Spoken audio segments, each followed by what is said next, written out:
Recently, California has just passed a new law that affects digital storefronts come next year. And what you should know as a customer is that storefronts will now stop using the word buy for your digital purchases, as you do not really own anything digitally. So this is a very good move for consumer awareness. However, if a storefront provides fully offline digital downloads like GOG, the buy button can stay, and here's GOG's statement on just that. As companies operate globally nowadays, this new change will likely fall through for every single region. But let's talk about the real questions though. What about the microtransactions? Well, yes, it just be like yesterday, we still spend on them anyway. The simplicity in their purchasing decision is that they'll have short-term niceties for a while, then go back to grinding the game again. After all, it's part of the mindset with a free-to-play game. On top of that, this is also the reason why paid multiplayer games are less popular. The upfront cost is just not appealing. Furthermore, the success of games like Monster Hunter World and Power World are in large part due to their uniqueness in the current multiplayer sphere. It's like getting what you can't get for free. Simple as that. And on top of that, these paid multiplayer games also have their own expiry dates. And I'm pretty sure you can find a good example in the Death of a Game series. Now, there are so many remasters out there, but for games you already own, don't buy the next remaster. For instance, look at the number of Sony's latest remasters so far.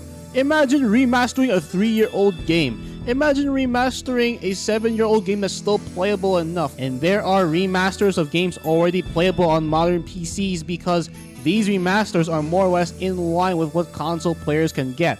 Like, imagine getting the Star Wars Battlefront Remastered Collection.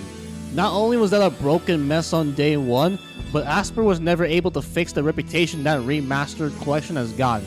And might I add that this is more expensive and takes more storage than the originals combined. And for another example, why get Sonic Origins when you can get the free-to-play versions of these classic Sonic games, like Sonic 1, 2, and CD on mobile? And lastly, you can just up the resolution of an older game in order to make that kind of remaster. And this is especially true when people talk about emulation. Speaking of emulation...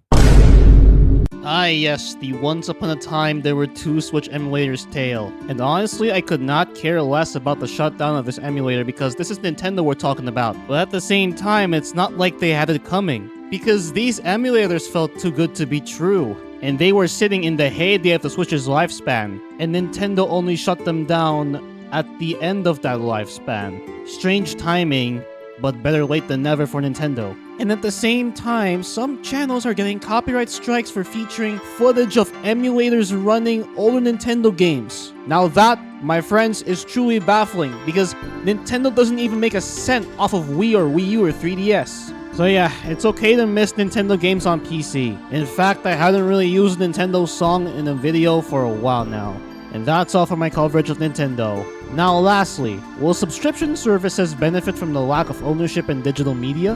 Right off the bat, yes. As the law goes into effect, the customers have basically lost the guarantee for ownership, which meant that the storefronts have to ensure availability for all time. After all, if you had to choose between a one-time fee for renting the game and 1 month of a subscription, which gives you access to hundreds of games, you'd most immediately prefer the latter because guess what? Hundreds of games equals value. However, as we all know by now, not every subscription has every game out there. In fact, 87% of games are still lost to time. And yes, there are games that join a subscription and then left after a few years or months. And in that case, your mileage will truly vary.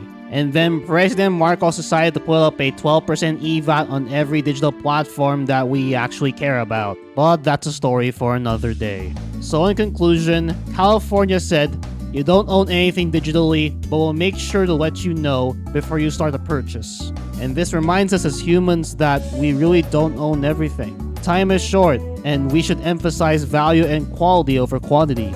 And with that, let's make the most out of our lives. Let's not waste our money. And lastly, let's love one another, for friends and loved ones make memories. And that's all for episode 2. Thanks for watching.